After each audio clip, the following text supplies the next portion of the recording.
Ladies and gentlemen, thank you all for coming tonight to hear my speech on Bitcoin.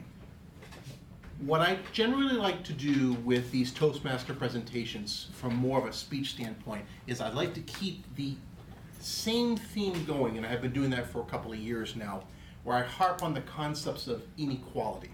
That is a very commonly used expression that millennials and also a little bit of the Gen Xers harp on over and over and over again. Look at all the inequality in our society. The problem is that people don't generally know exactly what they're talking about when they say inequality. I like to get into specifics. I like to get into examples. I like to talk about it from a very specific standpoint so we can actually see where the inequality lies. Today, my conversation on inequality is going to stem from investing, cryptocurrencies, and Bitcoin. First off, show of hands, how many people in this room actually know what Bitcoin is? Very good, that's a lot. Show of hands, how many people in this room actually own even a fraction of a Bitcoin?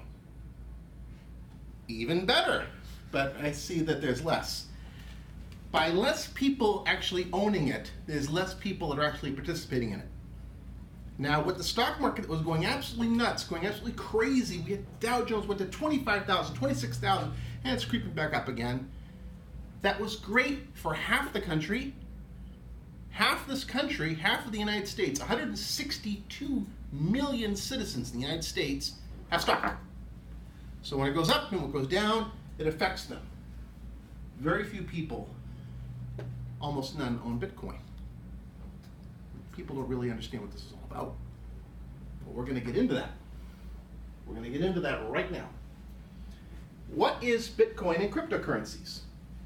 For lack of a better expression, it's more or less just a blockchain of information, something that's shared out amongst everybody else, decentralized.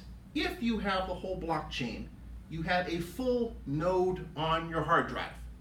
A full node right now, I believe, stands about 200 gigabytes. That measures every single transaction of every single Bitcoin traded and used to purchase ever the entire history of Bitcoin. I think it's about 200 gig. It fluctuates, it's going up. If you have the whole thing, you have a full node.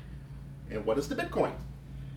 The Bitcoin is nothing more than a 32 byte area on the blockchain, 58 base 58. So they use 58 different characters that can actually symbolize what the blockchain is, spanned out over 32 bytes. And since the blockchain will never have any more than 21 million Bitcoins created, and it goes to 8 decimal points, the maximum number of enumerations on the blockchain ever will be 2 quadrillion 100 trillion. That's the maximum there will ever be. 2 quadrillion 100 trillion. Now that's a lot of enumerations, and that's a lot of math. And math scares the bejesus out of people. And that's why they don't invest, because they don't know what it is, so they just assume what it is. They just don't want to get involved in it. The full node that you have is shared with everybody else in the entire internet that actually has a full node.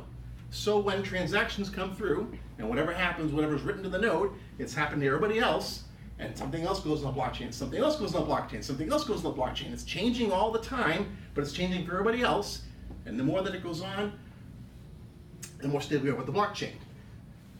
2 things you need to know when you actually own Bitcoin, and three people here in this room don't understand this. There's a private key, and then there's a public key. These 2 numbers, these 2 mathematical calculations are hashed together mathematically. Hashed together mathematically to then indicate something you have on the blockchain. And that basically symbolizes your wallet or your wealth on the blockchain. That is your personal assets. So when you own Bitcoin, you essentially say, I have a private key, and here's my public key.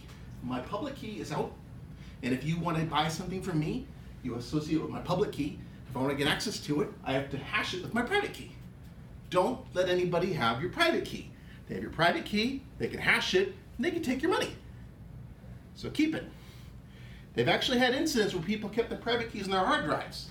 One poor Joe out in California left his private key on his hard drive, went into the trash, and he's been looking for years for that hard drive because apparently he had 1,000 Bitcoins and he had no other record of his private key.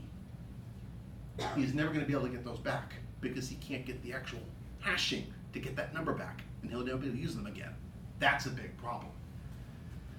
So why is this unequal? You know, a lot of reasons, but these are the top ones. People don't like math. Math just scares people. When I pull out a $20 bill and I show it to you, everybody can conceptualize that. They know what that is. Bitcoin's math. It's a lot of mathematics. People just don't like that. It's hard to understand.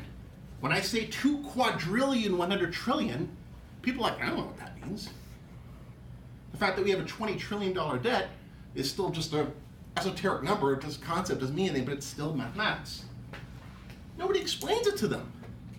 You ever actually sit down there and try to explain to you what Bitcoin is, or explain to you what the blockchain is, explain to you what a full node is, how large it is, and how it keeps getting updated? There's not a lot of conversations on that. You have to actually go out there and look for it. You have to know what you're looking for in order to find it. Also, Bitcoin. With Silk Roads and drug trafficking, people just associate this with money laundering and drug trafficking and criminal enterprises.